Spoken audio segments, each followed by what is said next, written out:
Ta puissance, mais par mon esprit, dit le Seigneur.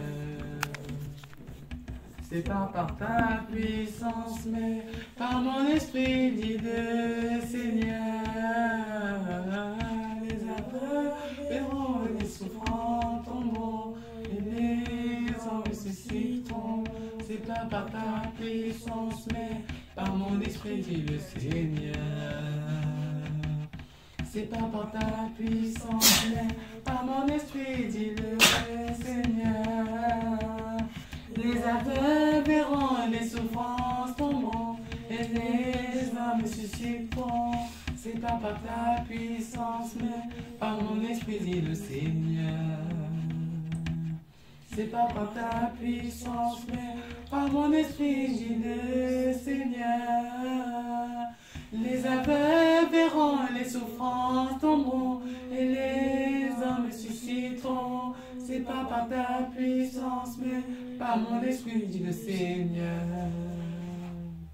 C'est pas par ta puissance, mais par mon esprit, dit le Seigneur. Les aveugles verront, les souffrances tomberont, et les hommes ressusciteront. C'est pas par ta puissance, mais par ton esprit, dit le Seigneur. C'est pas par ta puissance, mais par ton esprit, dit le Seigneur. Les aveugles verront, les souffrances tomberont, et les hommes ressusciteront. C'est pas par ta puissance, mais par mon esprit, dit le Seigneur. Par mon esprit, dit le Seigneur. Par mon esprit, dit le Seigneur. Jour après jour, j'ai marché sans détour au gré des saisons. Tu m'as montré de la main le très long chemin qui ramène à la raison. La pluie a voulu me noyer dès le départ. La foudre est venue me frapper au cœur de l'espoir. Et quand j'ai vu l'étincelle briller dans les cieux, j'ai compris ton message, tu es mon Dieu. Aide-moi à lutter, aide-moi à gagner, aide-moi dans ma foi, aide-moi dans tous mes combats. La pluie a voulu me noyer dès le départ, la foudre est venue me frapper au cœur de l'espoir.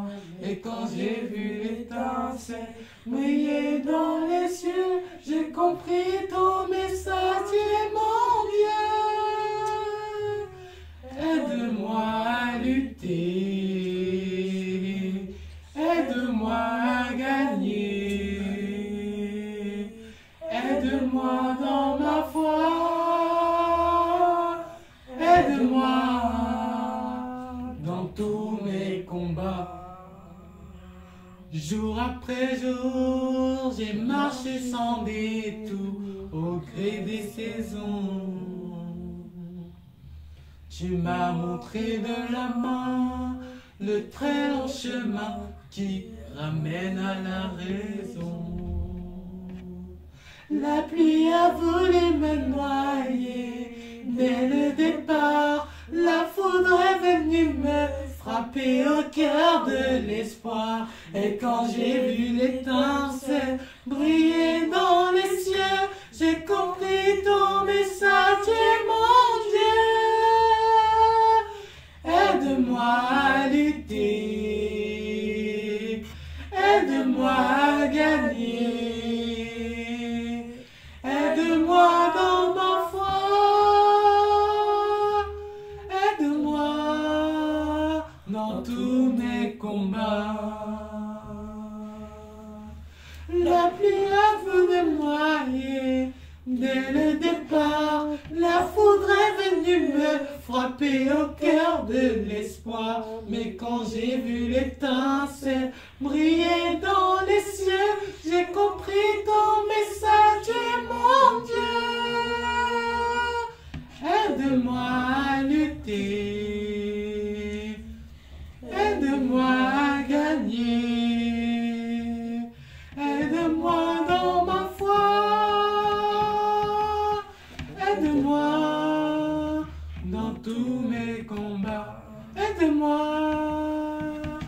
dans tous mes projets. Aide-moi dans tous mes problèmes. Aide-moi dans tous mes projets. Aide-moi dans tous mes problèmes. Aide-moi dans tous mes combats.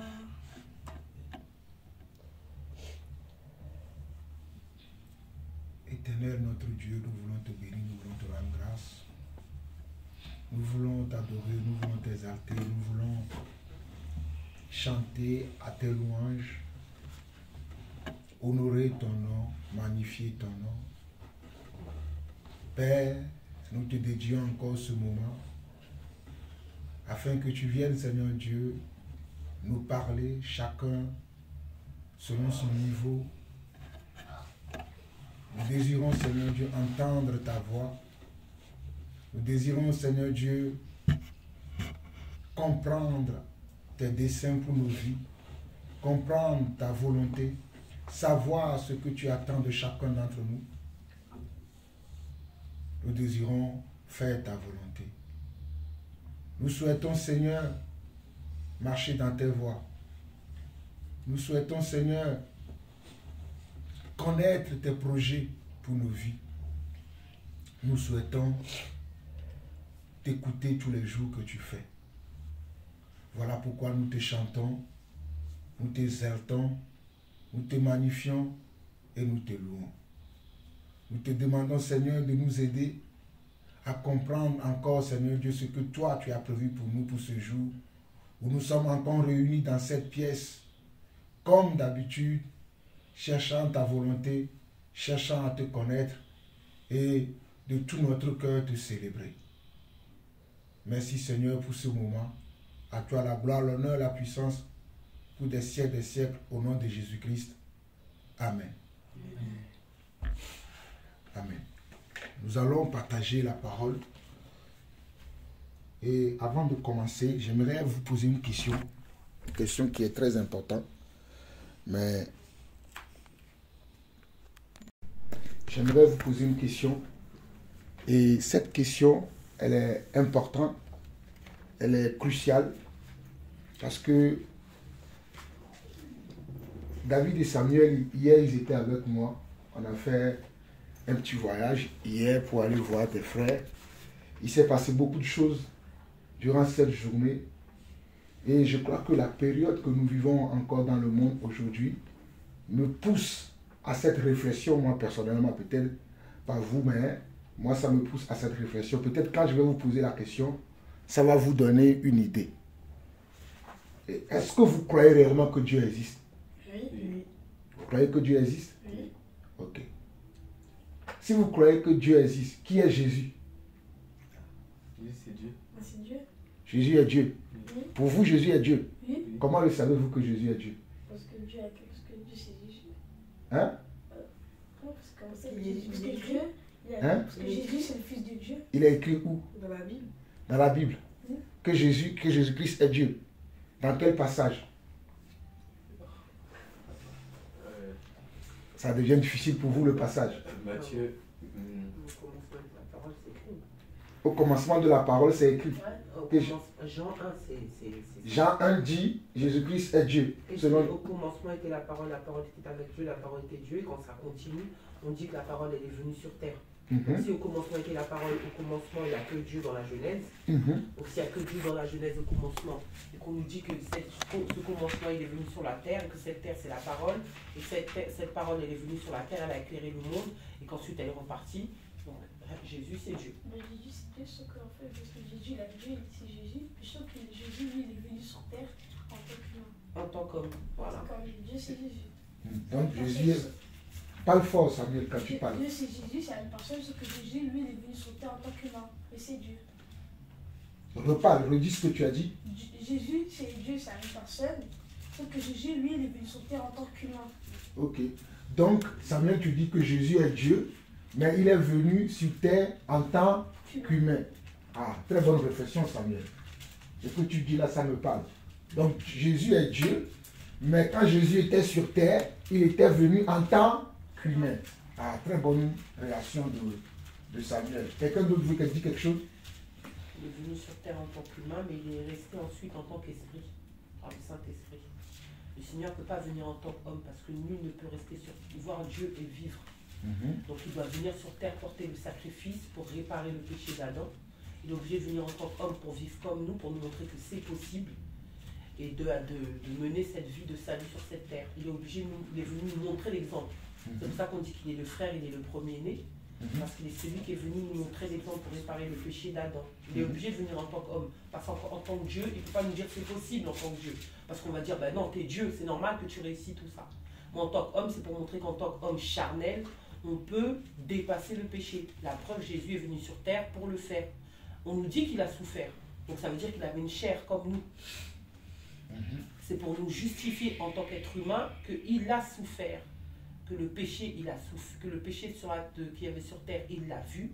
Il a supporté, il a porté parce qu'il avait une chair comme nous. Sauf qu'il a réussi à dépasser ça. C'est aussi pour nous encourager à nous dire que c'est possible. Et parce qu'il n'y a que Dieu qui est parfait, qui pouvait venir porter le péché parce qu'il a dit que personne n'était parfait sur la terre. Il est obligé de faire descendre quelqu'un de parfait. Parce que c'était toujours des sacrifices, des agneaux, toutes ces choses-là qui étaient faites dans les temples, dans la synagogue. Et là, il a envoyé l'agneau parfait. Qui est parfait si ce n'est Dieu? Voilà pourquoi il est l'agneau parfait. Parce que personne n'était parfait. Ok.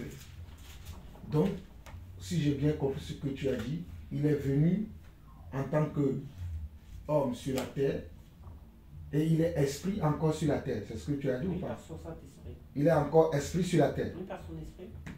C'est-à-dire, donc, redis selon ta propre phrase parce que je ne saisis pas. Il dit, il est venu en tant qu'homme sur terre, il est reparti charnellement, mais il a laissé son esprit. Il a laissé son esprit, le Saint-Esprit est resté. C'est pour ça qu'il a dit que je ne vous laisserai pas tout seul, je vous laisse mon Saint-Esprit, le consolateur.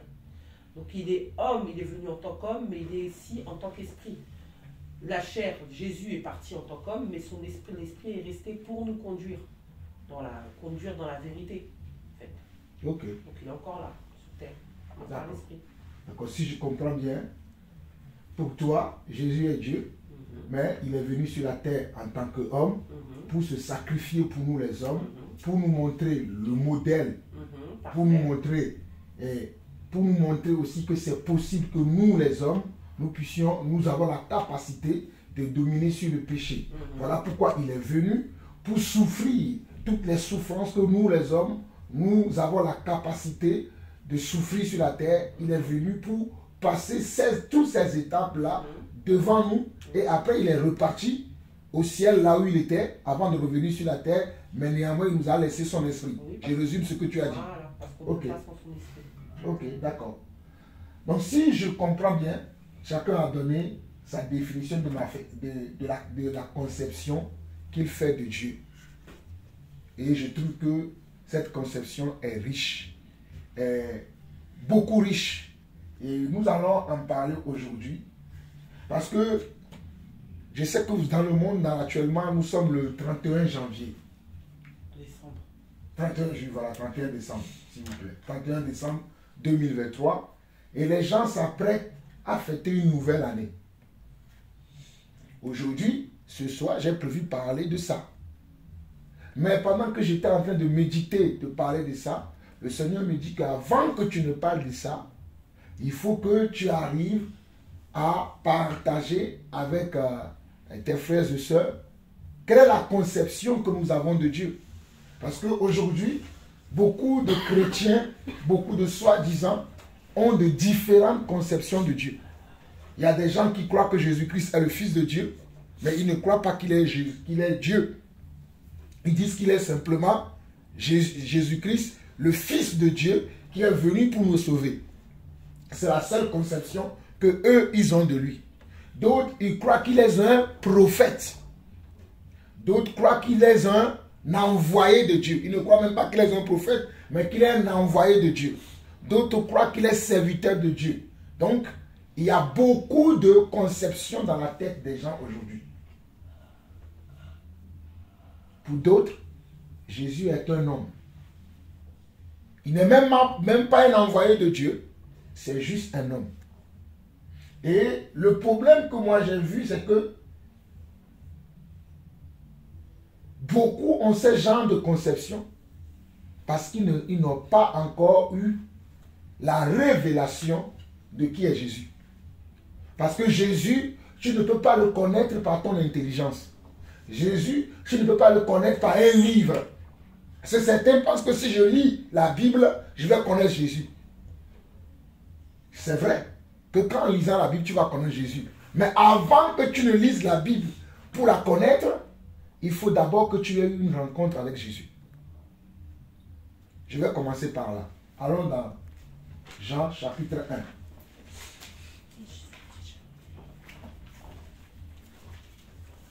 Avant, je suis en train d'expliquer que tu peux connaître Jésus, savoir qui il est, connaître tout ce qu'il veut faire de toi, ou bien tout ce qu'il va faire sur la terre, et ce qu'il fera, même après la destruction de la terre. Il faut d'abord que personnellement, tu puisses avoir eu une rencontre personnelle avec Dieu. Si tu n'as pas encore eu cette rencontre personnelle avec ce Jésus-là, ou avec Dieu, tu ne pourras pas connaître Dieu. Tu peux lire la Bible, tu peux fréquenter des églises ou des religions, mais tu ne sauras pas qui il est réellement. Voilà pourquoi dans Jean chapitre 1, le verset 18, Jean chapitre 1, le verset 18, il dit: personne n'a jamais vu Dieu. Dieu, le Fils unique qui est dans le sein du Père, est celui qui l'a fait connaître. Donc personne n'a jamais vu Dieu. Mais Dieu, le Fils unique qui est dans le sein du Père, est celui qui l'a fait connaître. Donc pour que quelqu'un te fasse connaître quelqu'un, il faut d'abord que tu connaisses cette personne-là. Je ne sais pas si ce que je dis, vous me comprenez. Pour que je puisse dire, on dit personne n'a jamais vu Dieu. Mais Dieu, le Fils unique qui est dans le sein du Père, est la personne qui l'a fait connaître. C'est comme si moi je ne connais pas l'Italie.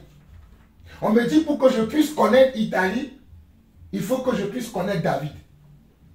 Donc avant d'aller à l'Italie, là, pour connaître l'Italie, je dois demander à David, je dois d'abord chercher qui est David.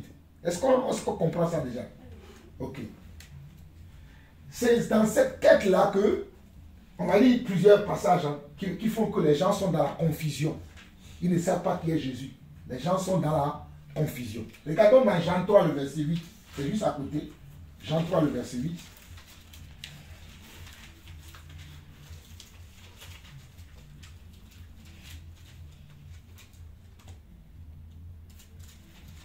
Jean 3, le verset 8 dit: le vent souffle où il veut et tu entends le bruit. Mais tu ne sais d'où il vient, où il va. Il en est ainsi de tout homme qui est né de l'esprit. Je lis encore ce passage-là. Pourquoi je lis ça? Pour que tu puisses connaître qui est Dieu, il faut que tu sois né de l'esprit. Parce que ta sagesse, ton intelligence naturelle ne peut pas te faire connaître qui est Dieu. Voilà pourquoi on nous dit que le vent souffle où il veut et tu entends le bruit. Mais tu ne sais pas d'où vient le vent et tu ne sais non plus où il va. Et on explique qu'il en est ainsi de celui qui est né de l'esprit. C'est-à-dire celui qui n'est plus empêché par les choses qu'il entend, les choses qu'il voit, les choses qui sont autour de lui. Celui qui est né de l'esprit n'a plus des empêchements, en fait. Il a la clairvoyance. Il peut entendre les choses que les autres n'entendent pas. Et comme je disais qu'il y a une confusion dans la tête des gens aujourd'hui, c'est pour ça que les gens disent que Jésus n'est qu'un homme. Les gens disent que Jésus, ce n'est qu'une personne qui dit des balivernes, qui raconte des choses. Certains pour lui disent des bonnes paroles. Parce que dans Jean 3, le même Jean 3 où on est, le verset 36, Jean 3, verset 36, Jésus dit que celui qui croit au Fils a la vie éternelle. Celui qui ne croit pas au Fils ne verra point la vie, mais la colère de Dieu demeure sur lui. Avant d'aller plus loin là, il faut que nous comprenions ce que Jésus dit dans Jean 3. Il dit celui qui croit au Fils. Il n'a pas dit celui qui croit en Dieu.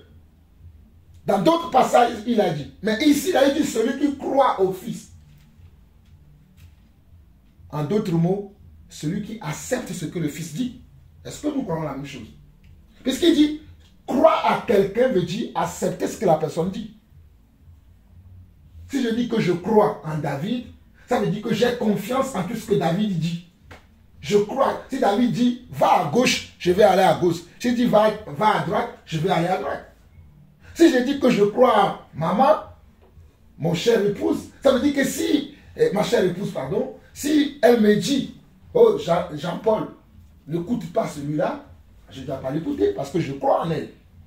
Croire, c'est quelque chose que même le monde dit qu'il croit. Mais je ne pense pas qu'ils savent ce qu'ils croient. Parce que, mes frères, c'est très important. Regardez, celui qui croit au Fils a la vie éternelle. Celui qui ne croit pas au Fils ne verra point la vie, mais la colère de Dieu demeure sur lui. Donc cela veut dire que si je me dis que je crois au Fils, alors que je ne crois pas en lui, la colère de Dieu demeure sur moi. Pourquoi il n'a pas dit la colère du Fils demeure sur lui? Il a dit que celui qui croit au Fils a la vie. Celui qui ne croit pas au Fils, la colère de Dieu demeure sur lui. Pourquoi il n'a plus employé la colère du Fils demeure sur lui, mais il a dit la colère de Dieu? Ça veut dire que le Fils et Dieu, pour moi, c'est la même chose. Parce que, attends, j'ai dit tout à l'heure que si ma tante épouse me dit fais ceci et que je le fais, si elle me dit quelque chose que je ne fais pas, ce n'est pas sa mère qui va être énervée. Ce n'est pas son père qui va être énervé. Écoutez bien ici, c'est très important. Maman me dit, ou bien, je vais dire, David me dit de faire quelque chose. Je ne le fais pas. Ce que David m'a dit. David dit, si je te dis de faire ça, si tu ne le fais pas, je ne serai pas content. Tu n'auras pas la vie. Et maintenant, je n'ai pas fait ce que David m'a dit. Écoutez bien, David me dit, fais ça. J'ai dit, non, je veux. Et puis il me dit, si tu ne le fais pas, tu n'auras pas la vie. Maintenant, si je ne le fais pas, je n'aurai pas la vie. Mais cette vie-là que je n'aurai pas là, qui va me la retenir, cette vie-là? Dieu. Dieu. Mais oui, là, je n'ai pas parlé. Oui, je dis Dieu, je comprends, mais j'ai donné l'exemple de David. Ça veut dire que c'est David qui va me retenir cette vie-là. Voilà. Donc, ce n'est pas quelqu'un d'autre qui va le faire. Voilà pourquoi Jésus ici dit, celui qui croit au Fils a la vie éternelle. La vie éternelle, nous savons tous que c'est Dieu qui le donne. Est-ce qu'on est d'accord? La vie éternelle, là, c'est Dieu qui le donne. Mais ici, c'est Jésus qui parle. Il dit, celui qui croit au Fils a la vie éternelle. Celui qui ne croit pas au Fils ne verra point la vie, mais la colère de Dieu demeure sur lui. Mais pourquoi il n'a pas dit la colère du Fils demeure sur lui? Puisque ce n'est pas au Fils qu'il a cru. Il croit en Dieu, mais il n'a pas cru au Fils. Mais il a dit la colère de Dieu. Pourquoi il n'a pas dit la colère du Fils demeurera sur lui? Parce qu'il sait que c'est lui qui est encore Dieu. C'est comme ça que quand les gens lisent la Bible, vous voyez, il a dit le Fils et il a dit Dieu. Qui ne peut pas être les deux personnes ou les trois personnes ou qui n'a pas la capacité d'être Dieu.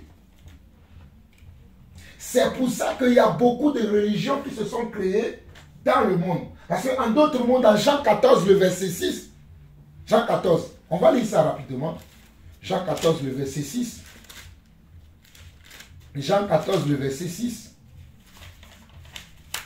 Regardez ce qu'il dit encore. Jean 14, le verset 6. Jésus dit encore, ça c'est Jésus, hein. Jésus lui dit, je suis le chemin, la vérité et la vie. Nul ne vient au Père que par moi.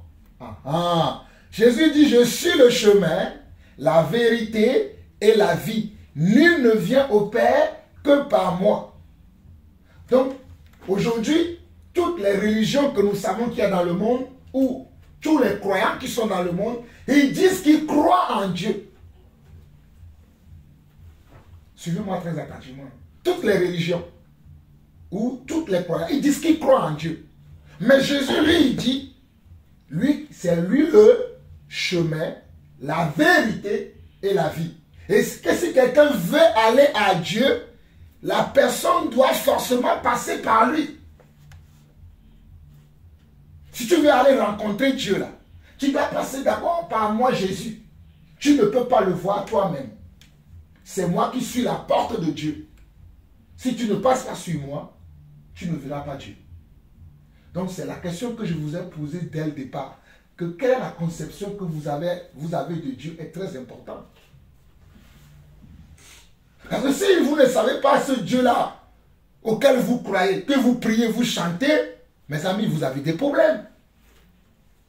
Vous ne devez pas prier quelqu'un parce que tout le monde prie cette personne. Mais il faut que vous sachiez qui est cette personne. Jésus dit, je suis le chemin, la vérité et la vie. Actes 4, 12.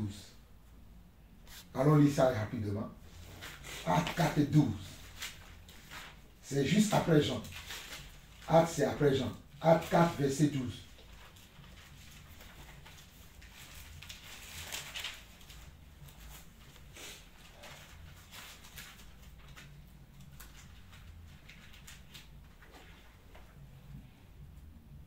Il n'y a de salut en aucun autre. Il n'y a de salut en aucun autre. Car il n'y a sous le ciel aucun autre nom qui ait été donné parmi les hommes par lesquels nous devions être sauvés. On nous dit qu'il n'y a de salut en aucun autre. Le salut veut dire la liberté. Le salut veut dire la délivrance. Le salut veut dire la vie éternelle. Le salut veut dire le repos éternel. Le salut veut dire la paix éternelle. Le salut veut dire la joie éternelle. Mais ce salut-là, dont je viens de donner la signification, on nous dit qu'il n'y a aucun autre sous le ciel qui peut nous accorder ce salut-là, si ce n'est Jésus-Christ. Parce que ici, il n'y a de salut en aucun autre, car il y a sous le ciel aucun autre qui a été donné parmi les hommes par lequel nous devions être sauvés. Parce que nous savons que celui par lequel nous devions être sauvés, parce qu'on nous dit dans Jean 3, 16, Jean 3, 16, car Dieu a tant aimé le monde qu'il a donné son Fils unique afin que quiconque croit en lui ne périsse point, mais qu'il ait la vie éternelle.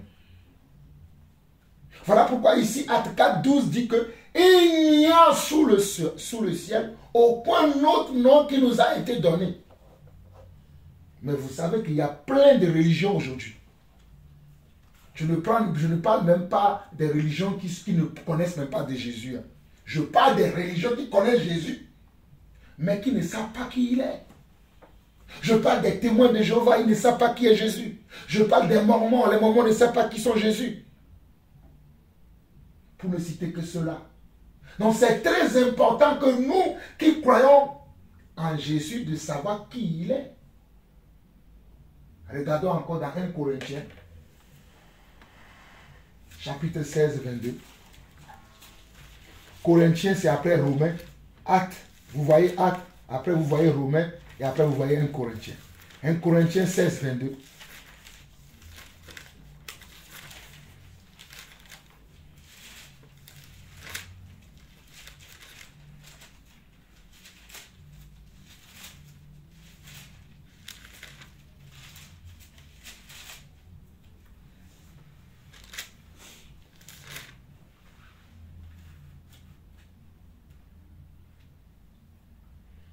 Corinthiens 16, 22 dit, si quelqu'un n'aime pas le Seigneur, qu'il soit comment? Anathème. Si quelqu'un n'aime pas le Seigneur, qu'il soit anathème. Maranatha. Maranatha qui veut dire Jésus revient. Si quelqu'un n'aime pas le Seigneur c'est qui? Amen. Le Seigneur, c'est Jésus-Christ. L'apôtre nous dit, si quelqu'un n'aime pas le Seigneur, qu'il soit anathème. Comment peux-tu dire que tu aimes quelqu'un si tu ne connais pas la personne?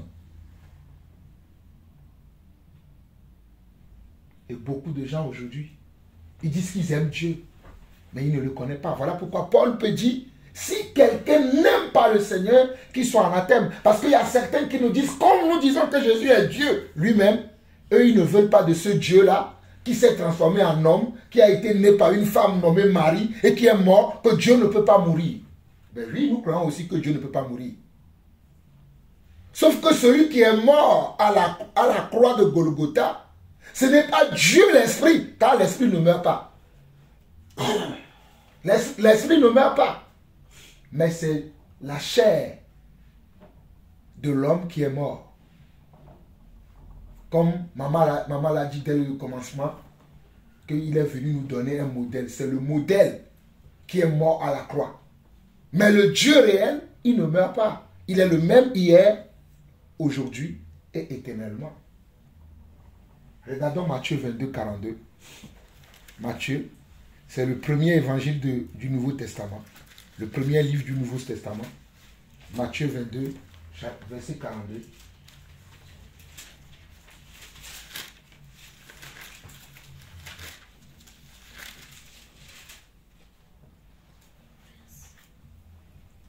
Matthieu 22, verset 42.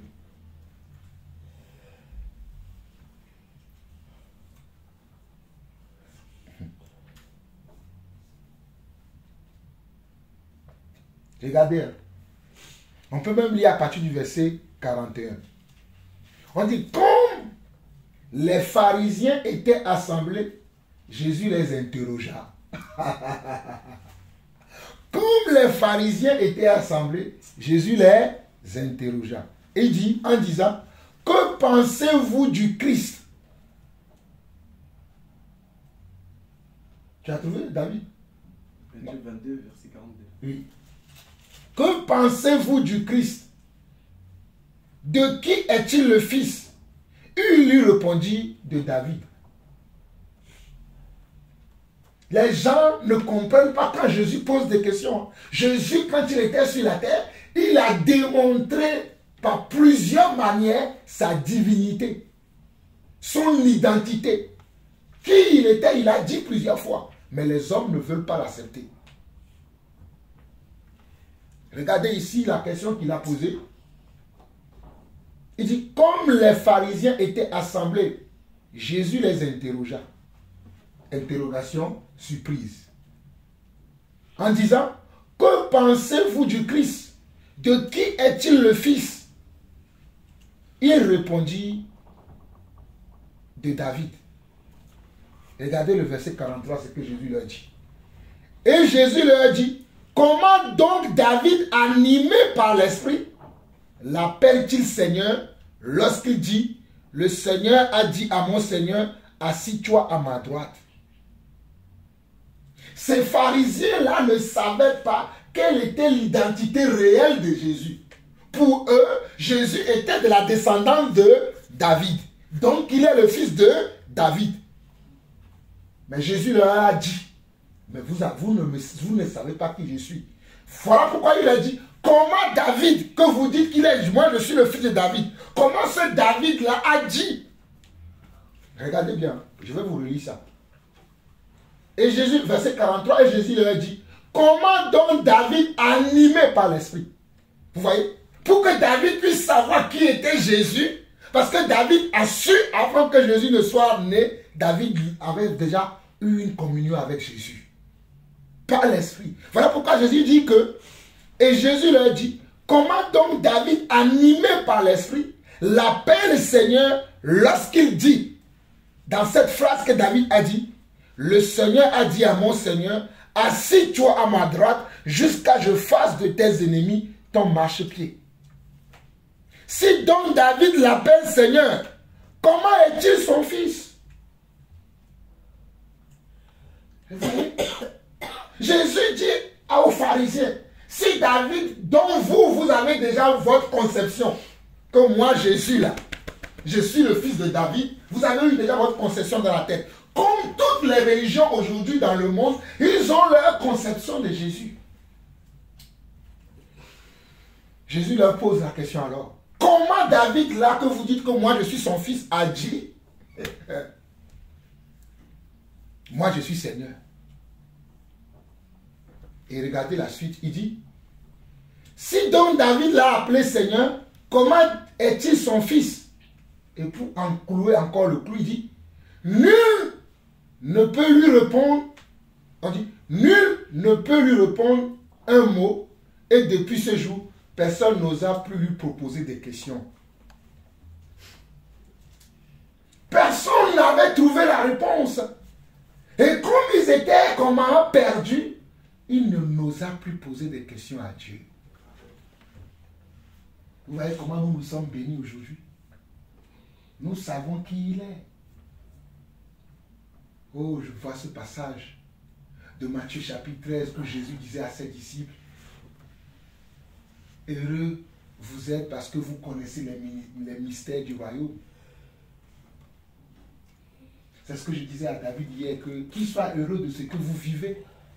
Vous avez vu hier comment ce monsieur qui était avec nous se débattait avec la parole, il ne comprenait rien du tout. Malgré tout ce qu'on expliquait. Et j'ai appris après que dans Samuel, tu as dit à David que nous on a essayé de lui expliquer. Même ce matin, il m'a envoyé un message qui veut dire qu'il n'a rien compris dans tout ce qu'on lui a dit. Voilà pourquoi je vous dis que vous avez la grâce. Le mystère du royaume. Il est écrit ici que nul n'osa plus lui poser des questions. Quand quelqu'un te pose des questions, tu lui réponds. Comme hier, il nous a posé plein de questions. On lui a tellement répondu à la fin. Il dit quand même, je vais aller prier. J'ai dit, oh, celui-là, de tout ce qu'on lui a montré là, il a besoin encore de prier. Voilà pourquoi je veux vous dire que quand Jésus dit dans Jean 14, verset 15, allons là, Jean 14, verset 15. On rentre maintenant dans le message proprement dit. Jean 14, verset 15. Si vous m'aidez, gardez mes commandements. Voilà. Jean 14, verset 15. Jésus dit, si vous m'aimez, gardez mes commandements. Et c'est pour ça que les gens ne nous aiment pas, nous qui gardons les commandements de Jésus. Parce que nous l'aimons. Quand on aime quelqu'un, on prend, on boit les paroles de cette personne-là. Moi, je me rappelle, peut-être ma mère peut vous le confirmer. Quand nous avons commencé notre aventure amoureuse, demandez-la. Des fois, on restait au téléphone jusqu'à 3 h du matin. Oui. Des fois, même, on était dans l'ascenseur. Je venais chez maman. À l'époque, maman, on n'arrivait pas encore ensemble. Je venais chez elle pour partir. Je dis non. On restait dans l'ascenseur, on remontait en haut, on redescendait, on remontait. Jusqu'à ce qu'elle dise, bon, viens, je viens avec toi. On prenait le bus de nuit des fois pour rentrer. C'est ça, quand tu aimes quelqu'un, sa présence ne te dérange pas. Même des fois, je venais avec mes chemises bizarres. Elle va me voir, c'est quelle chemise tu as mis là? Elle dit ça comme ça. Après, elle oublie que la chemise que j'ai mis ne lui plaît pas. Mais c'est ce qu'il y a dans l'intérieur de moi qui la plaisait. Voilà pourquoi Jésus a dit, si vous m'aimez, gardez mes commandements. Quand tu aimes quelqu'un là, tu dois garder la parole de ces derniers. Mais tous ces gens qui disent qu'ils aiment Dieu, vous allez remarquer que quand on dit que Jésus est Dieu, c'est ça qui les dérange. Personne n'a de difficulté avec le côté homme de Jésus. Le côté humain de Jésus, personne n'a de difficulté avec. Mais dès que nous disons que Jésus est Dieu, ah là, on crée la guerre. Oh, il ne veut pas être Dieu, il a dit, comment il est Dieu, il a prié Dieu. Comment il est Dieu, il a jeûné. Comment il est Dieu, et il dit lui-même, je prie le Père, je ne fais que ce que le Père. Comment il peut être Dieu, il dit ça? Ils ne comprennent pas. C'est de là que se sont nées toutes les fausses religions dont j'ai parlé tout à l'heure. Les témoins de Jéhovah, les Mormons, les Adventistes. Ils sont nombreux, je ne connais pas tout, ces fausses religions-là. Parce que moi, je ne suis pas religieux. Je suis enfant de Dieu. J'aime la parole de Dieu. J'aime Dieu, mais je ne suis pas religieux. Mais tous ceux qui sont dans la religion, c'est tous ceux qui ont rejeté la divinité de Jésus. Ou bien tous ceux qui n'ont pas compris qui il est. Tous ceux qui sont dans la confusion. Il dit, mais moi et le Père, nous sommes un. mais on ne voit pas le Père, c'est lui qu'on voit. Comment lui et le Père, ils peuvent être un? Parce qu'ils sont tous d'accord sur l'humanité de Jésus. Parce que Jésus a montré que quand il était sur terre, il était un humain.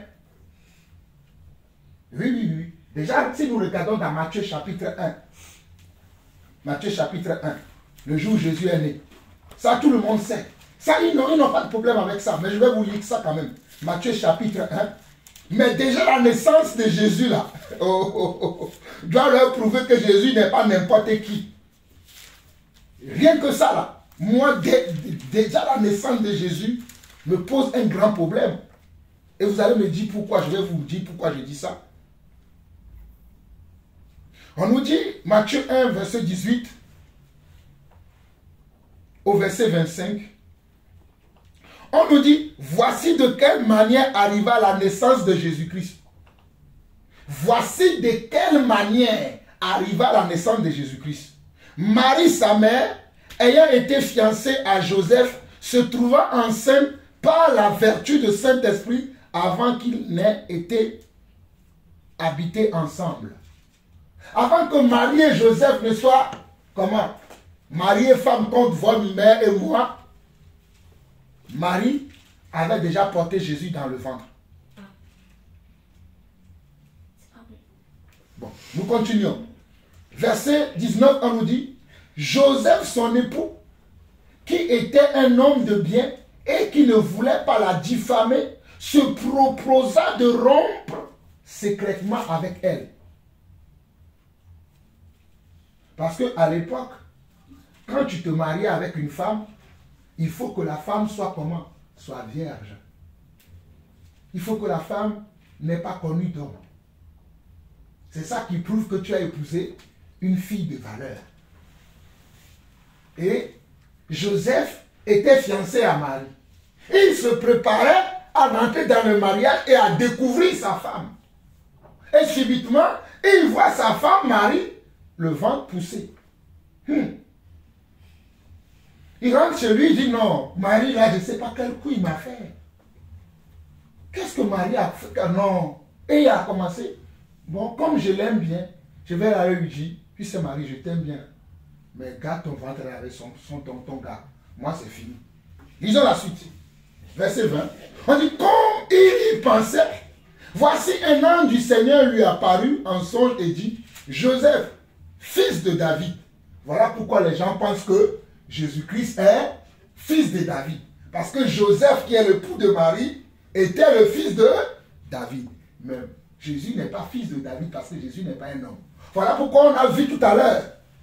Souvenez-vous de ce qu'on a vu tout à l'heure, où Jésus a posé, toujours dans le livre de Matthieu, chapitre 22, 42, où Jésus a dit, comment David m'a appelé Seigneur?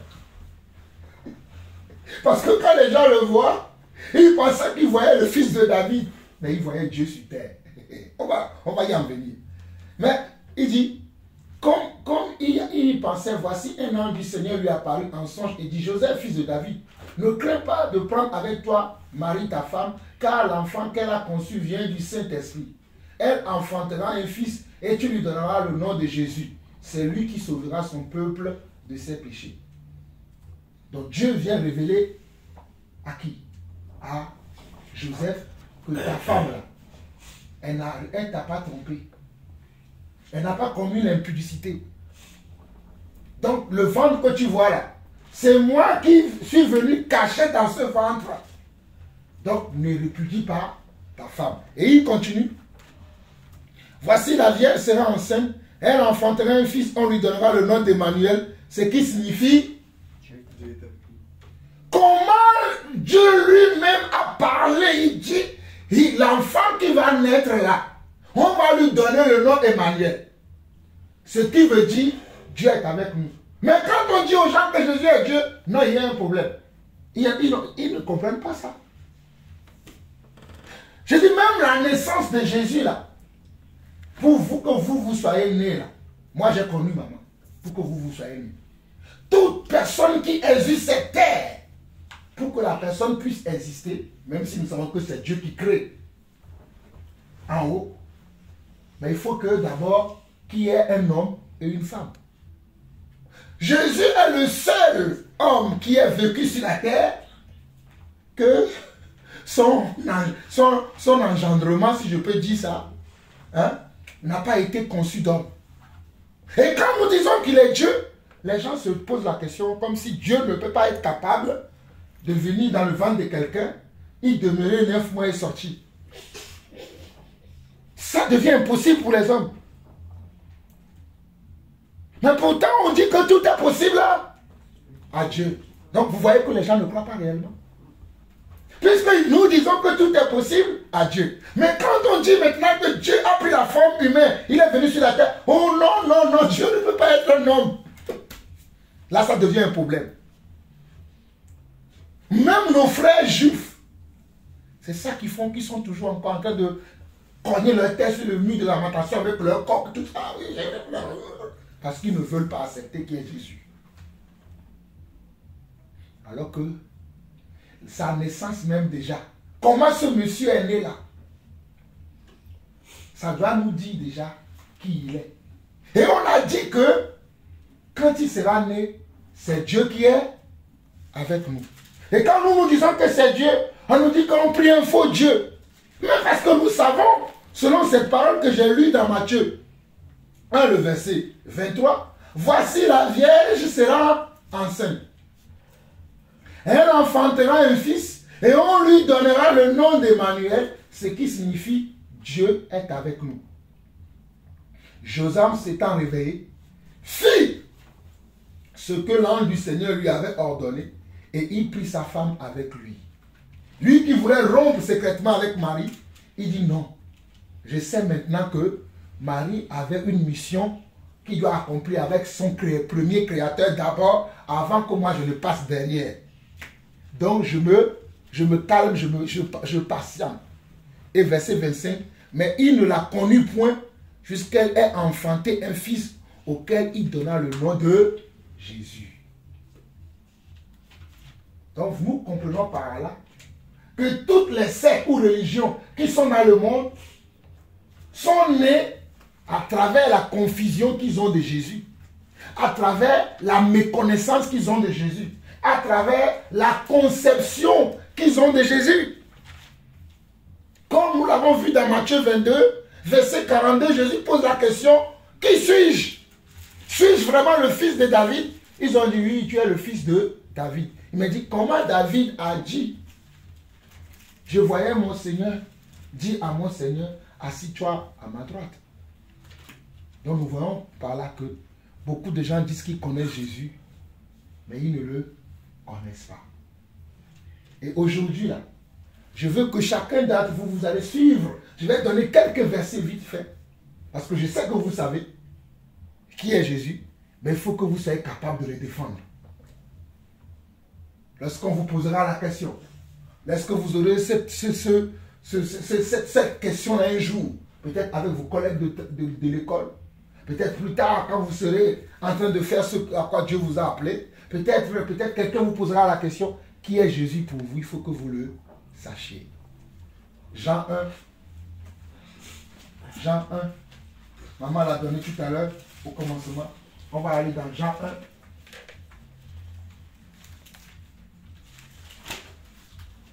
Avant même d'aller dans Jean 1, il y a une pensée qui me vient à l'esprit que j'aimerais qu'on aborde d'abord avant d'aller dans Jean 1.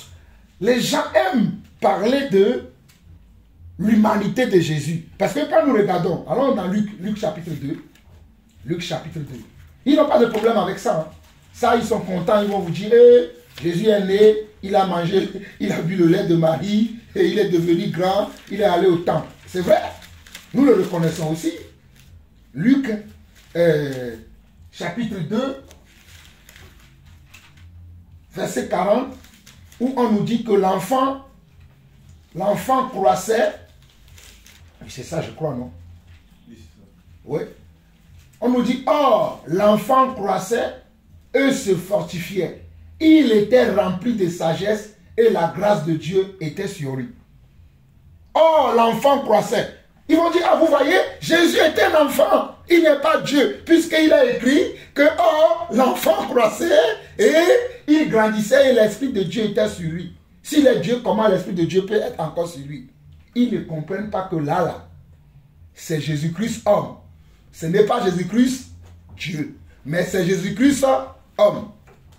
C'est eux qui, dans la même façon là, ils vont prendre le verset, je crois 52,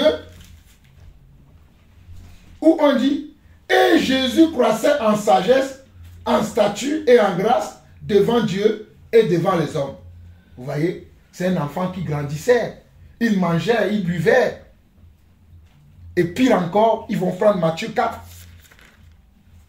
verset 2, Matthieu 4, 2, Matthieu 4, 6, Matthieu 4, 8, je crois, où on dit que Jésus a été tenté. Jésus a été, voilà, Matthieu 4, voilà, Matthieu 4, 4, on dit, Jésus répondit, il est écrit, l'homme ne vivra pas de pain seulement, mais de toute parole qui sort de la bouche de Dieu. Donc on comprend que Jésus a eu faim. Donc Jésus a toutes les sensations que nous les humains nous pourrons avoir. Donc ils vont dire que Jésus c'est un homme puisqu'il a eu faim. Pour ça ils n'ont pas de problème. Hein. Ils sont pressés de nous montrer ça. Regardez, Jésus a eu faim. Votre Dieu il mange. Comment Dieu peut-il manger? Et 6, on dit, si tu es fils de Dieu, jette-toi en bas, car il est écrit, il ordonnera des ordres à ses anges à ton sujet, et ils te porteront sur les mains, de peur que ton pied ne heurte contre une pierre. Jésus leur dit, il est aussi écrit, tu ne tenteras point le Seigneur ton Dieu.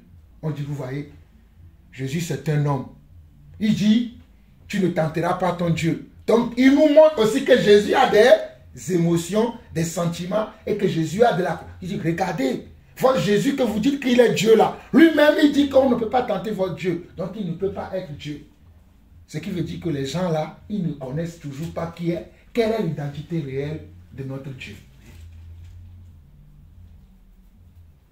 Dans Marc 8, verset 24. Marc 8, verset 24.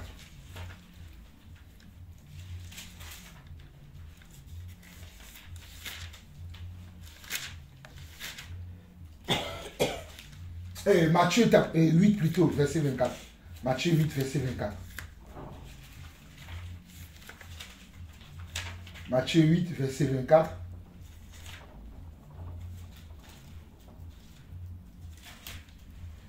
Matthieu 8, verset 24. Et voici, il éleva sur la mer une si grande tempête que la barque était couverte des flots et lui, il dormait. Voici, regardez bien, et voici, il s'éleva sur la mer une si grande tempête que la barque était couverte par les flots et lui, il dormait. Donc, on dit que, regardez, Jésus était fatigué, il dort. Alors que dans la Bible, il est écrit que notre Dieu ne sommeille ni ne dort. Mais votre Dieu que vous dites qu'il ne sommeille ni ne dort, voici lui que nous on a trouvé dans la barque, il dort. Les gens sont en train de chercher tous les versets qui sont dans la Bible, qui ne comprennent pas, pour nous dire que c'est nous qui avons la fausse interprétation de notre Dieu, la fausse connaissance de notre Dieu. Dans Luc 19, allons-y rapidement, Luc 19, verset 41. Luc 19, verset 41. Oh, j'aime la parole de Dieu.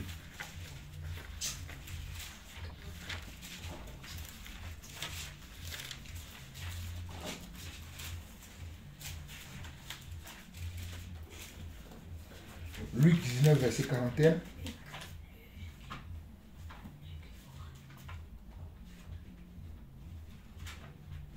Comme il s'approchait de la ville, Jésus, en la voyant, pleura sur elle et dit, si tu as aussi au moins en ce jour qui t'est donné, où je suis là. Oui, Luc 19, verset 41. Comme il s'approcha de la ville, Jésus, en la voyant, pleura sur elle et dit, si toi aussi, au moins en ce jour qui t'est donné, tu connaissais les choses qu'appartiennent à ta paix, mais maintenant elles sont cachées à tes yeux. Qu'est-ce qui s'est passé? C'était lorsque Lazare était mort et que Jésus avait pleuré. Donc on voit aussi que Jésus a des sentiments. Il peut pleurer. Alors que nous disons que Dieu est esprit. Mais on a vu votre Dieu là, il pleure comme un homme. Votre Dieu là, il a beaucoup de problèmes. Hein. C'est comme ça que les gens commencent à réfléchir. Jean 11. Jean 11. Jean 11. Jean 11. Verset 35. C'est la même chose. Jean 11, c'est le petit verset de la Bible. Jean 11, verset 35. Jésus pleura. Point. Comment votre Dieu là, il pleure? Il est pauvre, votre Dieu. C'est comme ça que les gens méprisent notre Dieu. On va lire un dernier passage dans Hébreu. Hébreu chapitre 4.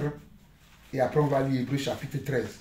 Avant d'aller dans Jean 1. Hébreu chapitre 4, verset 15, je crois.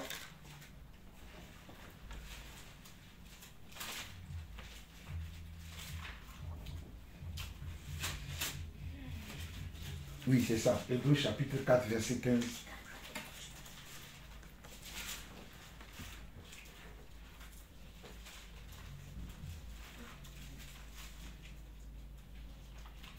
Hébreu 4, 15. Celui qui trouve peut lire. Car nous n'avons pas un souverain, sacrificateur qui ne puisse compatir à nos faiblesses. Au contraire, il a été tenté comme nous en toutes choses, sans commettre de péché. Ça, maman l'a dit, hein, quand maman parlait au début. Voilà encore un passage que les gens prennent pour nous dire. Vous dites que Jésus est Dieu. Mais comment se fait-il que Dieu... Parce qu'on dit que personne ne peut tenter Dieu. C'est écrit aussi dans la Bible. Mais comment se fait-il que, ici, on dit qu'il a été tenté? Comment on peut dire ça?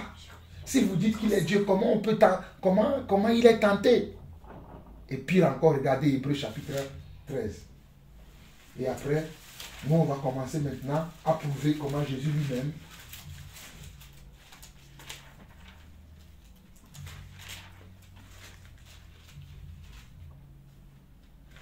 et c'est plutôt Hébreu chapitre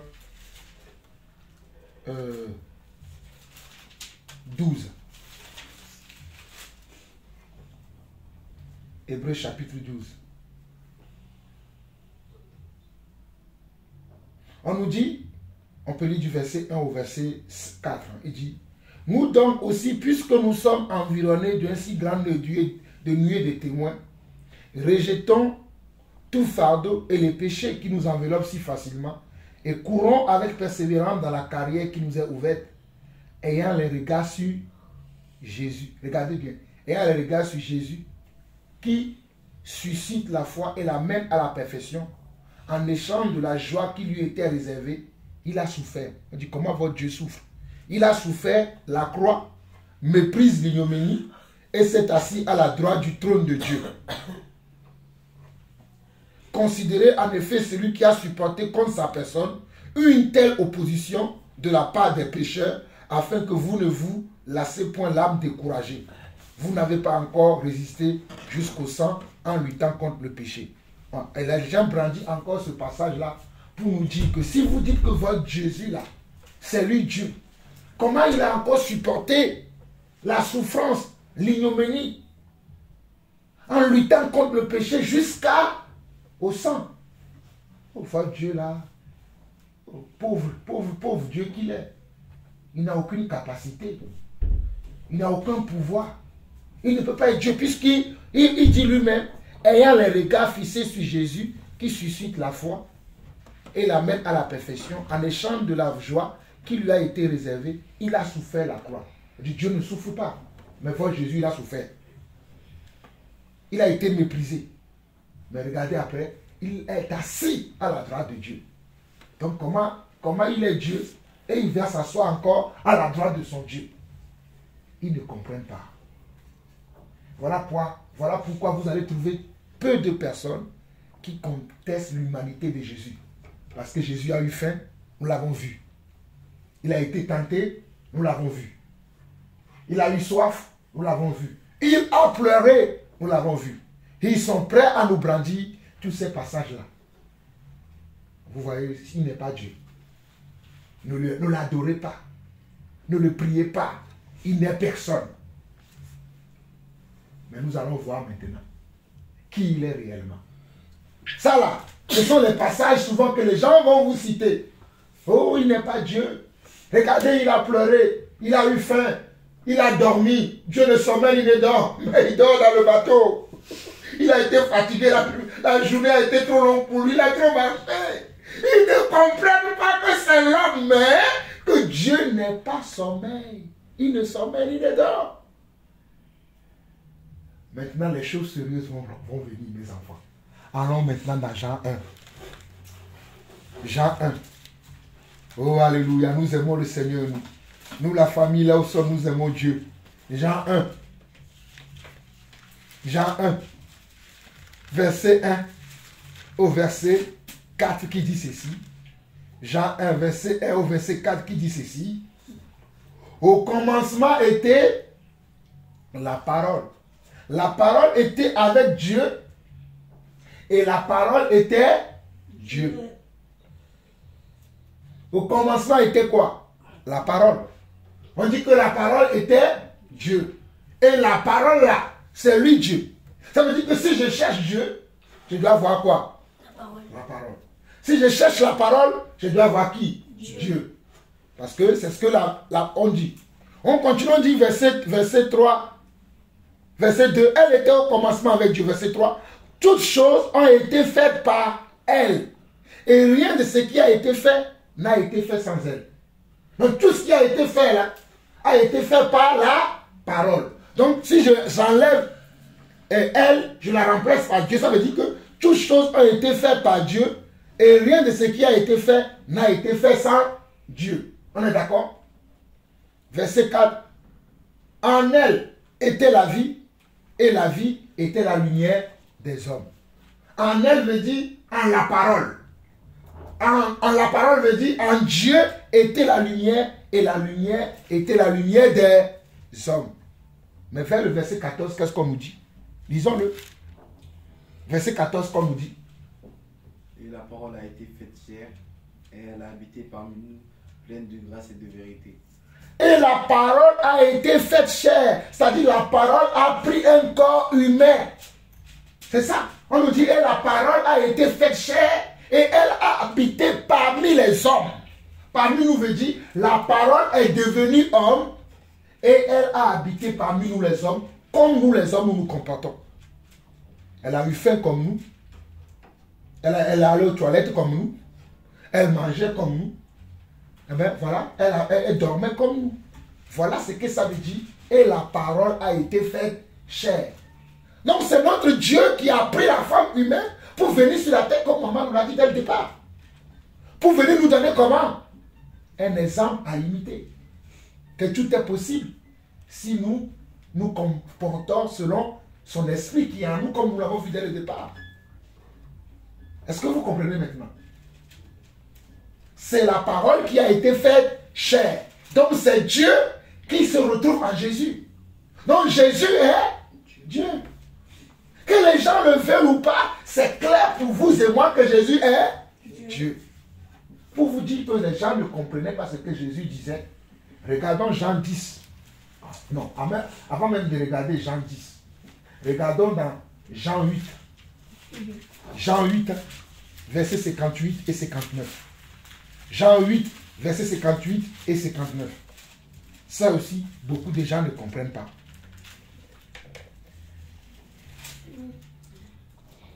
On peut lire même à partir du verset 56. Abraham, votre père, a tressailli de joie de ce qu'il verrait mon jour. Il a vu et il s'est réjoui. Les Juifs lui disent, tu n'as pas encore 50 ans et tu as vu Abraham? Jésus leur dit, en vérité, je vous le dis, avant qu'Abraham fût, je suis. Là-dessus, il prit des pierres pour les jeter contre lui, mais Jésus se cacha et il sortit du temple. Qu'est-ce qui se passait ici, là? Ici, Jésus est venu dire aux Juifs que Attendez, lisons plus haut. Peut-être j'ai sauté pour que vous puissiez comprendre. Verset 51. Lisons à partir du verset 51, comme ça vous allez mieux comprendre. Jésus dit, en vérité, je vous le dis. Si quelqu'un garde ma parole, il ne verra jamais la mort. C'est-à-dire, si quelqu'un garde ma parole, le problème de nous les humains aujourd'hui sur terre, c'est que les gens ne veulent pas garder la parole de Dieu. C'est pour ça que quand Jésus parle, ça les énerve. Il n'aimait pas sa parole. Nous l'avons vu dans Jean 14, verset 15. Si vous m'aimez, gardez mes commandements. Verset 52, il dit, maintenant lui dit les Juifs, nous savons que tu es un démon. Parce que Jésus a dit, si vous ne gardez pas ma parole, vous allez mourir. Ils sont énervés, il dit, tu as Jésus là, tu es un démon. Regardez bien, il dit, maintenant lui dit les Juifs, nous savons que tu es un démon. Abraham est mort, les prophètes aussi. Et tu dis, si quelqu'un garde ma parole, il ne verra jamais la mort. Ils n'ont pas compris ce que Jésus a dit. Ils ont dit, nous connaissons notre grand-père Abraham. Il est mort. Les prophètes qui ont succédé à Abraham aussi sont morts. Nos grands-parents sont morts. Mais toi, tu viens de dire que si quelqu'un garde ta parole, il ne mourra pas. Donc tu veux dire que toi, tu es plus grand que nos grands-pères Abraham, tous ces gens, tous ces prophètes. Tu es plus grand que... Ça veut dire que les Juifs comprenaient le langage que Jésus leur tenait. Que nous, aujourd'hui, les gens ne comprennent pas. Les Juifs, eux, ils comprenaient l'essence, le contexte dans lequel Jésus leur parlait. Les Juifs le comprenaient. Mais les gens de nos jours ne comprennent pas. Voilà pourquoi je vous dis que vous êtes heureux. Quand je vous dis ça, souvent, ça vous pensez, même David m'a dit, vous êtes heureux parce que peu de gens, même il y a des ministres de Dieu qui ne connaissent pas ce que vous savez là. Voilà pourquoi vous êtes heureux. Et si je continue, verset 53. Es-tu plus grand que notre père Abraham? Es-tu plus grand que notre père Abraham qui est mort? Les prophètes aussi sont morts. Que prétends-tu être? Maintenant, ils vont pousser le bouchon. On dit maintenant, ok, c'est bon. Est-ce que toi, là, tu veux nous dire que tu es plus grand qu'Abraham? Parce que pour eux, là, il est toujours le fils de Marie et de Joseph. Ils ont vu sa naissance. Ils ne savent pas que c'est Dieu qui a pris la forme d'un corps pour venir sur terre. Ils le voient toujours comme le fils de Marie et de Joseph. Donc, dis-nous qui tu es. Verset 54, Jésus leur répondit. Si je me glorifie moi-même, ma gloire n'est rien. C'est mon Père qui me glorifie, lui que vous dites être votre Dieu, et que vous ne connaissez pas. Voici encore une révélation. Jésus leur dit, si je me glorifie moi-même là, puisque pour vous je suis qu'un homme, je vais me glorifier, vous n'allez rien comprendre. Mais c'est mon Père que vous devez connaître qui me glorifie. Et même là, ils ne comprennent pas encore son langage. Et il dit, et que vous ne connaissez pas, pour moi, je le connais. Et si je disais que je ne le connais pas, je serais semblable à vous, un menteur, mais je le connais et je garde sa parole. Les gens prennent aussi ce passage-là pour dire, regardez, il dit lui-même qu'il connaît Dieu et qu'il garde sa parole, mais qu'il ne comprennent pas qu'il est en train de donner une révélation encore aux Juifs. Et Jésus poursuit, et c'est là où il va leur répondre. Et ils seront encore plus confus qu'avant. Verset 56 dit, Abraham, votre père là, a tressailli de joie de ce qu'il verrait mon jour. Et il a vu, et il s'est réjoui. Il a dit, Abraham, que vous dites qui est votre père là, il a tressailli de joie de savoir que moi, Jésus, qui est votre Dieu, je viendrai un jour sur la terre. Et il s'est réjoui. Mais vous ne vous réjouissez pas. Les Juifs lui disent, tu n'as même pas encore 50 ans. Et tu as vu Abraham. Les Juifs n'ont pas compris, tu n'as même pas 50 ans. Abraham est mort même avant que tu ne sois né. Mais tu prétends que tu l'as vu. Menteur, blasphémateur, voyou, brigand. Arrête de nous mentir ici. Oh Seigneur Jésus, aie pitié des hommes.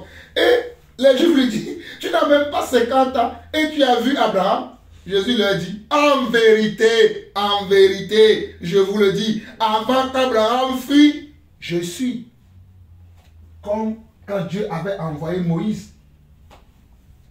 Avec les branches. Voilà, il a dit quand tu iras, tu diras à mon peuple que c'est Jésus qui t'a envoyé. Donc je suis, c'est Dieu. Donc les Juifs ont compris. Là-dessus, ils prirent des pierres pour le jeter contre lui. Mais Jésus se cacha et il sortit du temple. Ils ont dit, ah non, là c'est trop. Il se fait Dieu. Ils ont pris des pierres pour jeter contre lui et il est sorti du temple. Dans Jean 10, verset 30, comme on est à côté, allons-y rapidement. Là, c'est encore la même chose que Jésus fait. Jean 10, verset 30. Jean 10, verset 30.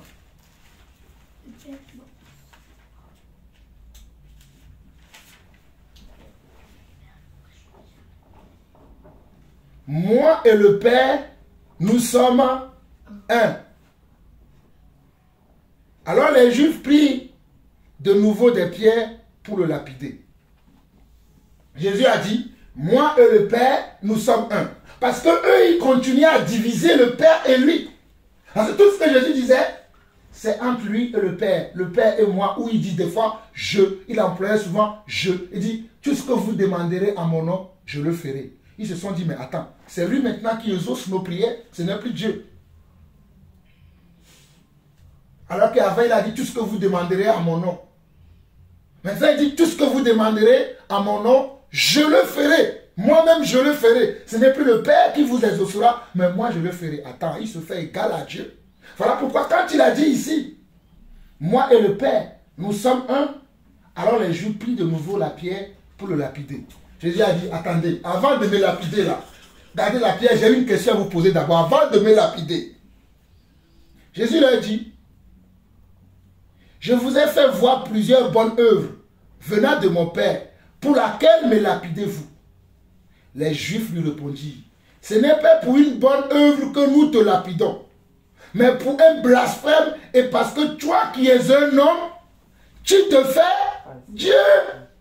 Ça veut dire que même les Juifs là, ils comprenaient bien le langage de Yeshua HaMashiach.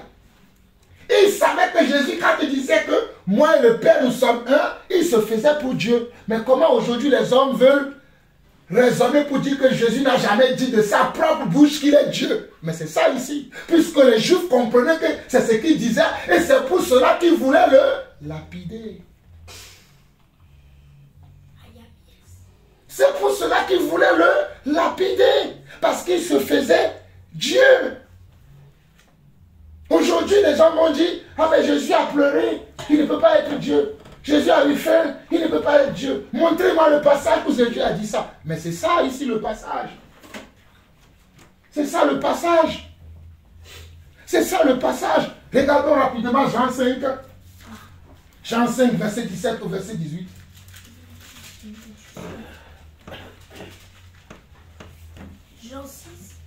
Jean 5, verset 17, verset 18. Jean 5, verset 17, verset 18. Jésus dit encore quoi? Mais Jésus leur répondit, mon Père agit jusqu'à présent. Jean 5, verset 17, 18. Mon Père agit jusqu'à présent. Moi aussi j'agis. À cause de cela, les Juifs cherchaient encore plus à le faire mourir. Non seulement parce qu'il violait le sabbat, mais parce qu'il appelait Dieu son propre Père, se faisant lui-même égal à Dieu. Ça veut dire que les Juifs comprenaient que Jésus ne s'est jamais séparé de Dieu. Pour Jésus, là, lui et Dieu, ils sont un. Ils sont la même chose. Il n'y a pas de différence entre lui et Dieu. Je ne comprends pas pourquoi il y a des débats sur cela aujourd'hui. Mais je comprends quelque chose. Voilà pourquoi je dis qu'il nous a été fait la grâce de savoir qui nous sommes en Jésus-Christ. Parce que cette grâce-là n'est pas donnée à tout le monde. Voilà pourquoi la Bible dit que c'est le mystère caché de tous les âges. Mais révélé, en ces derniers jours, pour ceux qu'il a choisis d'avance, tout le monde, là je suis sûr, mes enfants, je suis sûr que tout le monde n'est pas destiné à aller au ciel. Ça je le sais. C'est ce qu'il y a même des gens qui vont venir chez nous, qui vont prier avec nous, mais ils n'iront pas au ciel. Parce que ce qu'on va dire là, ils ne vont pas croire. Ils ne sont pas des enfants du royaume. Mais nous qui croyons, nous sommes les destinés. C'est ça que la Bible appelle la prédestination. Je crois réellement maintenant qu'il y a des gens que nous allons rencontrer. Nous pouvons même prier avec eux. Mais quand nous allons parler là, ce sont les gens qui vont poser toujours des questions bizarres. Oui, retenez ça. Ils vont poser des questions bizarres. Ils vont avoir des noms bibliques. Gédéon, David, Abel, Samson. Mais quand tu vas voir leur vie ne reflètera pas le nom qu'ils portent. Moi, je bénis le nom du Seigneur pour le nom Jean-Paul que je porte. Quand je vous dis que Jean-Paul Lawson, c'est une marque déposée, vous comprenez maintenant? Parce que c'est un Shaika. Le nom signifie beaucoup de choses. Donc si vous priez avec des gens, vous leur révélez des choses et qui ne croient pas, ne vous énervez pas. Dites-vous, oh je suis heureux moi. Je suis heureux. Jésus m'a libéré. Je suis heureux. Jésus m'a libéré. Je suis heureux. Jésus m'a libéré. Oh, chantons gloire, alléluia, gloire, alléluia, gloire, alléluia. Il m'a libéré, oh Satan m'avait lié, mais Jésus m'a délivré. Satan m'avait lié, mais Jésus m'a délivré. Satan m'avait lié, mais Jésus m'a délivré.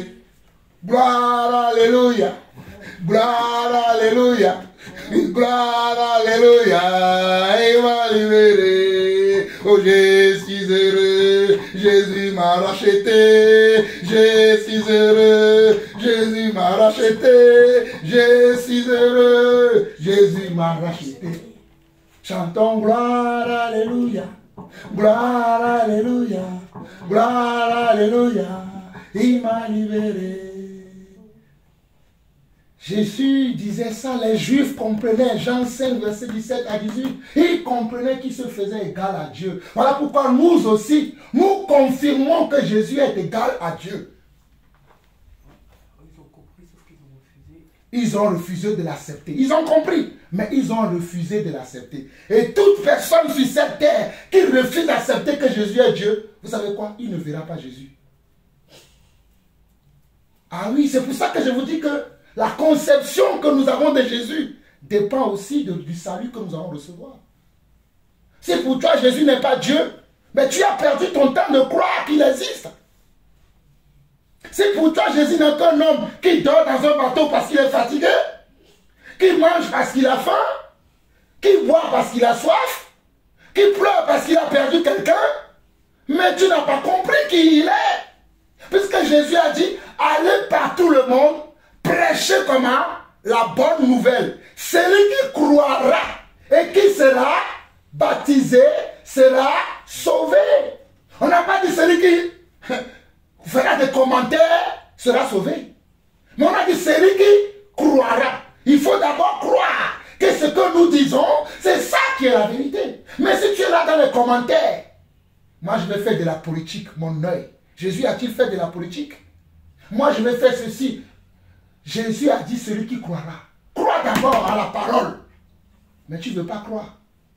Voilà pourquoi les musulmans ne seront pas sauvés. Il dit, ah, c'est écrit. On a parlé de Jésus dans le Coran. Le sourate ceci parle de Jésus. Le sourate de Jésus parle de Marie. Mais est-ce qu'il croit en lui? C'est ça que nous leur demandons. Vous croyez-vous en lui? Puisqu'il est écrit dans Marc 16. Verset 15 au verset 17. Allez par tout le monde, prêchez comment? La bonne nouvelle. Celui qui croira et qui sera baptisé sera sauvé. Mais vous ne croyez pas qui il est. Vous n'êtes même pas baptisé. Vous voulez être sauvé? Non. Finissons-en. Oh, j'aime la parole de Dieu. Ah, Jean 20. Oh, c'est le même face à ça. Oh, Jean 20. On a presque fini. Hein. On va lire Jean 20, après on va lire Philippiens 2. Et on a fini. Jean 20. Jean 20. J'aime le passage là. Jean 20. On va lire à partir du verset 27. Bon, on peut même lire à partir du verset 24. Jean 20, verset 24 au verset 29. Jean 20, verset 24 au verset 29. Thomas appelé Didyme, loin des 12. Mes frères, suivez bien ici ce qu'on lit là. Toute la révélation est encore ici. N'était pas avec eux lorsque Jésus vint. Les autres disciples lui dirent, donc, nous avons vu le Seigneur. Mais il leur dit, si je ne vois dans ses mains la marque des clous, et si je ne mets mon doigt dans la marque des clous, et si je ne mets ma main dans son côté, je ne croirai point. 8 jours après, les disciples de Jésus étaient de nouveau dans la maison et Thomas se trouvait avec eux. Jésus vint, les portes étant fermées, se présenta au milieu d'eux et dit, la paix soit avec vous. Qui est cette personne-là qui passe par des endroits qui sont fermés? Regardez, qui est cette personne-là qui passe par des endroits où les portes sont fermées et il apparaît? Qui? Dieu! Dieu n'est pas arrêté par le temps. Dieu n'est pas quelqu'un que les substances chimiques, physiques, métal qui sont dans le monde peuvent arrêter. Une balle ne peut pas passer par le corps de Jésus. Voilà pourquoi ils étaient dans une chambre fermée, mais lui il est arrivé. Et même dans ça là, regardez Thomas. Thomas a dit, il faut que je mette ma main dans les plaies qui sont dans sa main, puisqu'on l'avait cloué au poteau. Il faut que je mette mon doigt dans ces plaies-là pour pouvoir savoir que c'est vraiment lui. J'aime bien Thomas. C'est comme ces gens aujourd'hui qui ne veulent pas croire. Thomas, il a dit, moi je veux mettre mon doigt d'abord, parce que Jésus avait dit qu'il va mourir, il va revenir. Mais quand il est revenu, Thomas a dit non. La manière dont j'ai vu cet homme-là cloué à la croix. Il a dit, Père, si cette coupe peut se clarer de moi, enlève-la. Mais le Père n'a pas enlevé, il est mort. Non, c'est pas lui. C'est pas lui. Mais sauf que Jésus dit, viens. Il dit, puis, verset 27, puis il dit à Thomas, avance ici ton doigt et regarde mes mains. Avance aussi ta main et mets-la dans mon côté. Et ne sois pas incrédule. Le problème de l'humanité, c'est quoi? C'est l'incrédulité. Et ne sois pas incrédule. Le problème de nous, les hommes sur terre aujourd'hui, c'est l'incrédulité. Mais crois. On dit, Thomas lui répondit, mon Seigneur et mon Dieu. Regardez, Thomas lui répondit, mon Seigneur et mon Dieu. Thomas, puisque Thomas a avancé, il a pu mettre sa main dans les plaies. Alors il a reconnu que c'était Jésus qu'on avait crucifié à la croix. Et les gens qui ne connaissent pas Dieu vont nous dire encore, votre Dieu on l'a crucifié à la croix et il est mort. Comment Dieu peut mourir? Mais vous dites que Dieu ne sommeille ni ne dort, que Dieu ne meurt pas. Il est le même hier, aujourd'hui. Comment votre Dieu a pu-t-il mourir à la croix? Ces gens-là sont encore incapables de comprendre que notre Dieu peut donner je vais faire simplement qu'ils ont oublié que notre Dieu ne peut même pas se dupliquer. Ils ont oublié ça.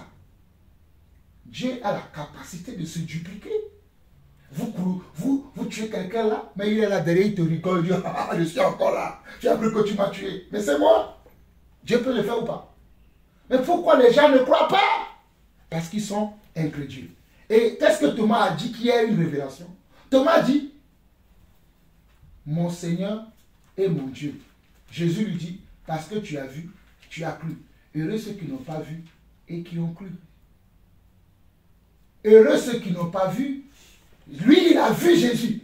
Quand Jésus était dans son attribut d'homme, dans son aspect d'homme sur la terre, il a vu. Il a mangé avec lui. Il a fait beaucoup de choses avec lui. Il a vu même quand on l'a cloué.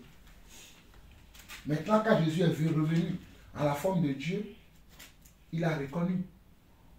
Et là, Jésus, quand il a appelé Jésus Dieu, pourquoi Jésus ne lui a pas dit, oh non Jésus, pourquoi tu m'appelles Seigneur et Dieu?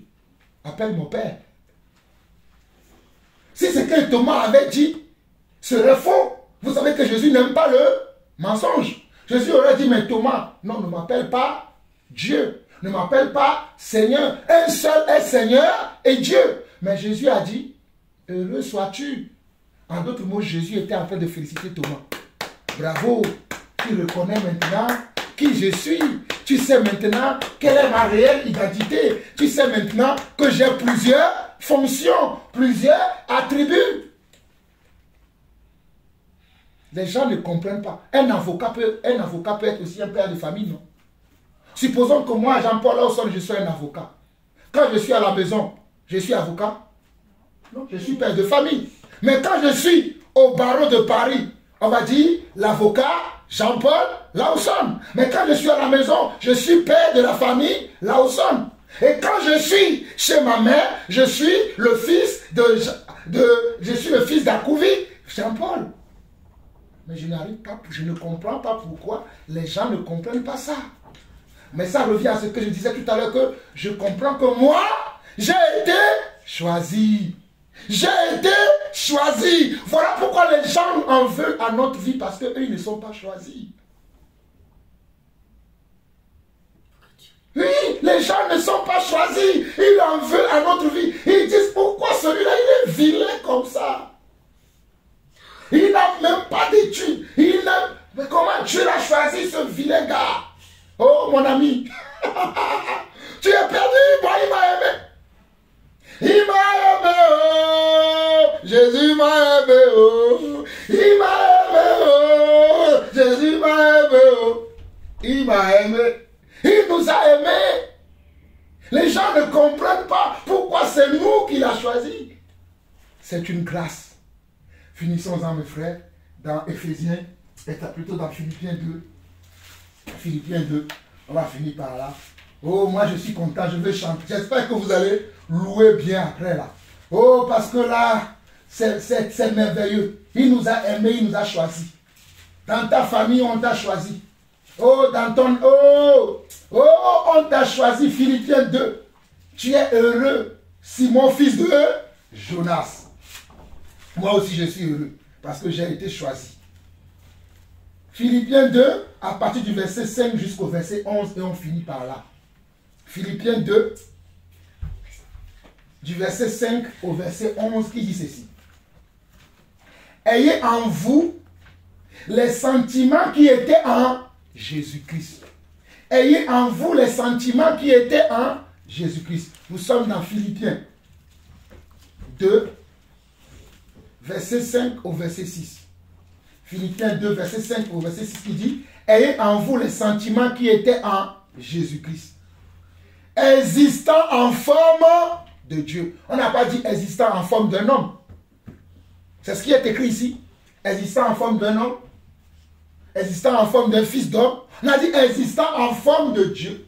Il n'a point regardé son égalité avec Dieu comme une proie à arracher. Ça veut dire qu'il est égal à Dieu. Parce qu'il a dit, il n'a point. C'est lui-même qui a décidé qu'il ne va pas utiliser cet aspect-là. Ce n'est pas quelqu'un qui l'a empêché. Mais c'est lui-même qui l'a fait. Est-ce que vous comprenez la même chose comme moi? Parce qu'on dit, il n'a point. On n'a pas dit, Dieu l'a obligé. Ou bien que quelqu'un... On a dit, il n'a point regardé son égalité avec Dieu. Il était égal à Dieu. C'est lui-même qui a décidé délibérément de son propre chef qu'il ne va pas utiliser cet aspect de Dieu qu'il a en lui, mais qui va aller souffrir pour toi et pour moi. On dit, il n'a point regardé son égalité avec Dieu comme une proie arrachée. Mais il s'est dépouillé lui-même. Mais il s'est dépouillé lui-même en prenant une forme de serviteur. Il s'est dépouillé lui-même en prenant une forme de serviteur. Il s'est dépouillé lui-même en prenant une forme de serviteur. En devenant semblable aux hommes. C'est lui qui s'est dépouillé lui-même pour devenir un homme. C'est ça que les hommes ne comprennent pas. C'est lui-même qui a pris cette décision, qui ne va pas venir sur la terre comme Dieu, comme maman l'a dit dès le départ, comme personne ne peut voir Dieu et vivre. Donc pour que les gens puissent le voir et vivre, il fallait qu'il soit fils de l'homme. Il fallait qu'il vienne sur la terre comme un homme. Voilà pourquoi il dit, mais il s'est dépouillé lui-même en prenant une forme de serviteur, en devenant semblable aux hommes, il a paru comme un vrai homme. Il s'est humilié lui-même, se rendant obéissant jusqu'à la mort, même jusqu'à la mort de la croix. Voilà la partie aussi que les gens ne comprennent pas. C'est les versets qui vont suivre. C'est pourquoi aussi Dieu l'a souverainement élevé. Ils vont vous encore dire, pourquoi on dit que c'est ici, c'est que Dieu qui l'a, c'est pourquoi Dieu l'a élevé. Ils ne comprennent pas que c'est lui qui s'élève lui-même.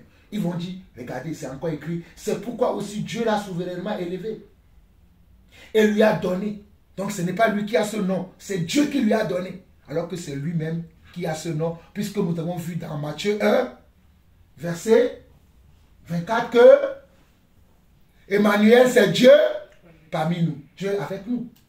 Et ici on nous dit, c'est pourquoi aussi Dieu l'a souverainement élevé et lui a donné le nom qui est au-dessus de tout nom, afin qu'au nom de Jésus, tout genou fléchisse dans les cieux, sur la terre et sous la terre.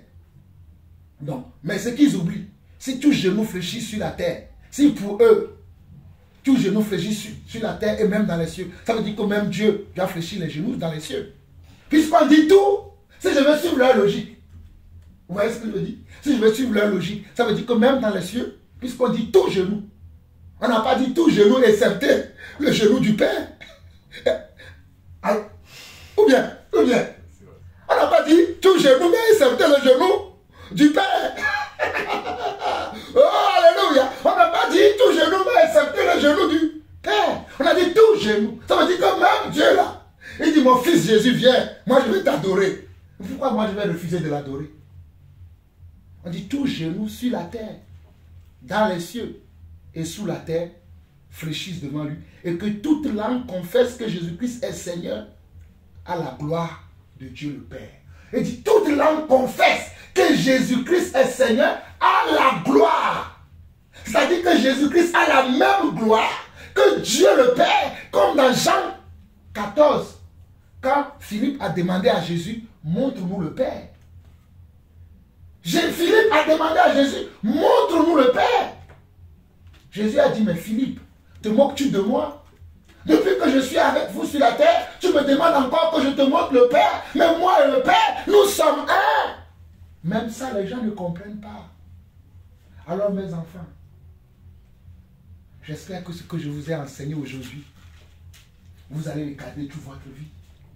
Parce que les gens vont vouloir vous dire que non, vous êtes dans une fausse religion. Sauf que nous, on n'est pas religieux. Les gens vont vous dire que vous avez une fausse foi, une fausse croyance, que Jésus ne peut pas être Dieu, que Jésus lui-même n'est pas le Père. Donc si vous ne savez pas en qui vous croyez, c'est pour ça que Dieu m'a dit aujourd'hui, avant que tu ne parles de la nouvelle année, si on doit fêter la nouvelle année ou pas là, dis-leur d'abord qui je suis.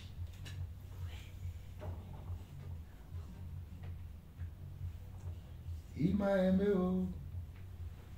Jésus m'a aimé, oh. Il m'a aimé, oh. Jésus m'a aimé, oh. Quelqu'un veut chanter? Même n'importe quel... C'est pas forcément que c'est que je chante. Si quelqu'un veut chanter, allons-y.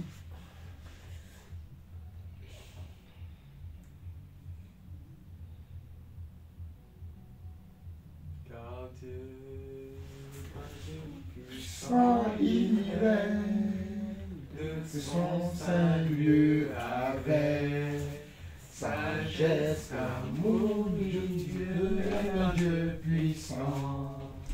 Car Dieu est un Dieu puissant, il est de son saint lieu Avec sagesse, amour, Dieu est un Dieu puissant. Car Dieu est Dieu puissant, il est de son saint lieu avec sagesse, amour, Dieu est un Dieu puissant. Car Dieu est un Dieu puissant, il règne de son saint lieu avec sagesse, amour, Dieu est un Dieu puissant. Oui, Dieu est un Dieu puissant. Oui, Dieu est un Dieu puissant. Oui, Dieu est un Dieu puissant. Oui, Dieu est un Dieu puissant. Oui, car Dieu est un Dieu puissant, il règne de son saint lieu avec sagesse, amour. Oui, Dieu est un Dieu puissant. Dieu est un Dieu puissant, il règne de son saint lieu avec sagesse, amour. Oui, Dieu est un Dieu puissant. Dieu est un Dieu puissant. Par toi et pour toi, Jésus, oh, si je ne confesse pas ton nom, c'est qu'elle n'a vraiment pas de sens. Oh. Ma vie a été créée par toi et pour toi, Jésus, oh. Si je ne confesse pas ton nom, c'est qu'elle n'a vraiment pas de sens. Oh. Jésus, oh,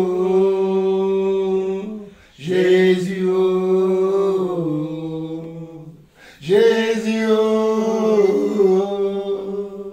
Jésus, oh,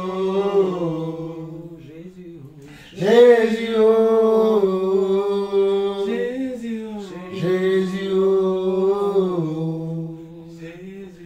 Jésus, oh, Jésus, oh, Jésus, oh. Amen, amen, amen, amen, amen, amen, amen. Amen, amen, amen, amen, amen, amen, amen. Amen, amen, amen, amen, amen, amen, amen. Amen, amen, amen, amen, amen, amen, amen. Amen, amen, amen, amen, amen, amen, amen. Amen, amen, amen, amen, amen, amen, amen. Amen, amen, amen, amen, amen, amen, amen. Amen, amen, amen, amen, amen, amen, amen. Oui, ma vie a été créée. Oh, par toi et pour toi, Jésus, oh. Si je ne confesse pas ton nom, c'est qu'elle n'a vraiment pas de sens. Oh. Oui, ma vie a été créée. Par toi et pour toi, Jésus, oh. Si je ne confesse pas ton nom, c'est qu'elle n'a vraiment pas de sens. Oh. Jésus, oh. Jésus, Jésus, oh. Jésus, Jésus, oh. Amen, amen, amen, amen, amen, amen, amen. Amen, amen, amen, amen, amen, amen, amen. Amen, amen, amen, amen, amen, amen, amen. Amen, amen, amen, amen, amen, amen, amen. Amen, amen, amen, amen, amen, amen, amen. Amen, amen, amen, amen, amen, amen. Amen, amen, amen, amen, amen, amen.